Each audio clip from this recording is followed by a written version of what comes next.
শ্রমিককেও কাজ করতে হবে, শ্রমিককেও নিজের ডিউটিটা পুরো করতে হবে, আর মালিক পক্ষকেও মানে শুধু কাজ করাবো, তাদের সুযোগ সুবিধা দেবো না, এটাও চলবে না। যেভাবে মিল বন্ধ হয়েছিল সেইভাবে মিল চালু করার জন্য এগ্রিমেন্ট হয়েছে। কোনো ওয়ার্কলোড নেই, কোনো চাপাচাপি নেই। মিলগুলো যেভাবে বন্ধ হয়েছিল সেভাবে ওনাকে খোলাতে হয়েছে। এই হয়েছে এগ্রিমেন্ট। কোনো ছাঁটাই নেই, কোনো ওয়ার্কলোড নেই, সবটাই অন দ্য লাইন সব কাজ হয়েছে। আজকেও আর 3টে মিলে মিটিং আছে, বিকালে হয়তো সেও খুলে যেতে পারে। বারানগর, মাঠকল আর একটা এমকো।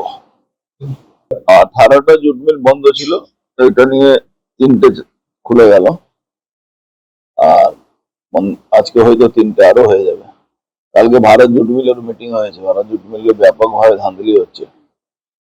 মিলটাকে প্রমোটারদের হাতে বিক্রি করে দেওয়া, সরকারি মিল ছিল, প্রমোটারদের হাতে বিক্রি করা ধান্দা মলে ঘটকের মধ্যে ব্যাপক 2 নম্বরই করেছে।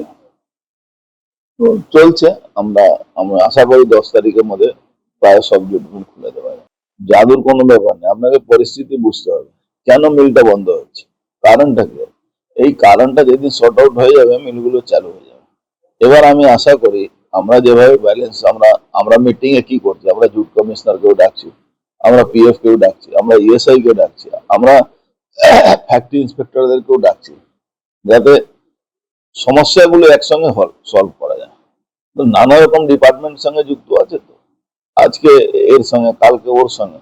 এই ধরুন কালকে আমরা যতগুলো স্পঞ্জ আয়রন, প্রায় 1,500 স্পঞ্জ আয়রন স্টিল ফ্যাক্টরি ছিল, তাদের এগ্রিমেন্ট বোনাস, সরি, প্রত্যেক 3 বছর পরে একটা এগ্রিমেন্ট হয়, তাদের মাইনা বাড়ানো হয়। সেটা নিয়ে মিটিং দীর্ঘদিন, প্রায় 1 বছর ধরে মিটিং হচ্ছিল না, 1 বছর ডিলে চলছে। আমরা বলেছি ইমিডিয়েট এটা সর্ট আউট করুন, 2 দিনের মধ্যে আবার মিটিং করব, এগ্রিমেন্টটা করবো আমরা আসানসোলে বসে। আমরা বলেছি কি যে শ্রমিক আছে যা পাত পেত তার থেকে বাড়িয়ে দিতে হবে, শ্রমিকের সুবিধা দিতে হবে, আর শ্রমিককেও কাজ করতে হবে। শুধু সুবিধা পেলে আমার কাজ করবো না, এটা হবে। শ্রমিককেও কাজ করতে হবে, ম্যানেজমেন্টকেও শ্রমিককে দেখতে হবে। ধরুন একটা ফন্ড্রিতে কাজ করছে, হিট থাকে সবসময়, সবসময় আগুন নিয়ে কাজ হয়, সেখানে অদ্ভুত ভাবে আপনি জানেন না, আসানসোল বেল্টে কোনো ইএসআই হসপিটালে বার্নিং ইউনিট নেই। এখানে বার্ন হওয়ার, আগুন লাগার, শরীরে আগুনে জ্বলে যাওয়া কোনো ইউনিটই নেই। এটা নিয়ে একটা আমাদের আছে, একটা হিট অ্যালাউন্স পাওয়া যাওয়ার কথা, সে নিয়ে কথাবার্তা হয়েছে। ওখানে ব্যাপকভাবে ধাঁধলি আছে। আবার কিছু কিছু ওই তৃণমূল যারা করতো তারা কাজও করতো না, শুধু সিগনেচার করে বাইরে পার্টি কাজ করতো। কাজ করাতে গেলে কন্ট্রাক্টর লেবার দুবার জোগাড় করতে হতো, এইসব আছে সমস্যা। কিন্তু আমি মনে করি সমস্যা বসলে মিটে যায়। দেখুন ইউনিয়ন, আমি মনে করি না ইউনিয়ন খুব বাধা দেয়। কিছু কিছু সরকারি যারা বেনিফিট নেওয়ার চেষ্টা করে, যেরকম বিগত সময় আইএনটিটিউসি সরকারি একটা ইউনিয়ন ছিল, সেই ইউনিয়নটাই উঠে গেছে, নেই কেউ ইউনিয়নে প্রেসিডেন্ট নেই, ইউনিয়নের সেক্রেটারি নেই, কেউ ইউনিটি নেই।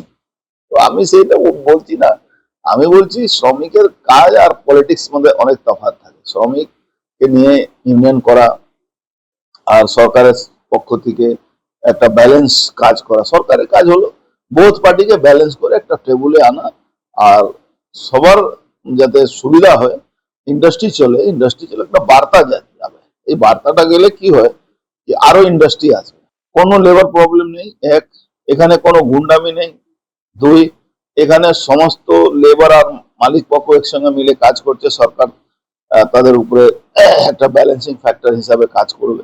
এই 3টে যে মোটো আমরা যদি দিয়ে চালাই, তা আমার মধ্যে আগামী দিন কোনো সমস্যা হবে।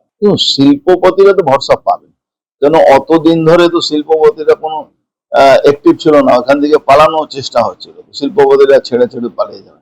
আজকে শিল্পপতিরা মিটিং এ ডাকলে সঙ্গে সঙ্গে মালিক পক্ষ ডাইরেক্ট চলে আসে, কোনো ম্যানেজমেন্টের লোক না, মালিক পক্ষ চলে আসে। তার মানে দেওয়ান। এখন আমাদের চায় বাগান নিয়ে অনেক সমস্যা আছে। চায় বাগানে মমতা ব্যানার্জি পরিবারের লোকেরা ডাঙ্কন গ্রুপে 18টা চায় বাগান জোর করে দখল করে নিয়েছে। তো এইসব আছে, আমরা করছি। প্রায় 3000 শ্রমিক আছে ওখানে, নয়াটি জুট মিলে। নয়াটি জুট মিলে ভালো জুট মিল ওখানে ইউনিয়নের, আর ওখানে বিশেষ করে ওখানকার এমএলএ আর ওর ভাই, প্রাক্তন এমএলএ ওর ভাই, এদের গুন্ডামি জন্য এই মিলটা বন্ধ। ইউনিয়ন ম্যানেজমেন্ট, মজদুর ক্যান্টিন নেই, আপনি বলবেন কি আপনি বাইরে যেতে পারবেন, এটা কি করে আপনি ক্যান্টিন বানান? এমন খাওয়া দিন যাতে শ্রমিক আর মালিক পক্ষ একসঙ্গে এক টেবিলে বসে খায়, তাহলে তো শ্রমিককে আপনি ধরে আপনি বাইরে দান পুন করবেন, আর শ্রমিক নিজের যে আপনাকে রোজগার করছে তাকে কিছু দেবেন না। এটা হয়, এই ব্যালেন্সটা, এটা কোনো ব্যাপার ছিল না, এটা শুধু ব্যালেন্সের ব্যাপার।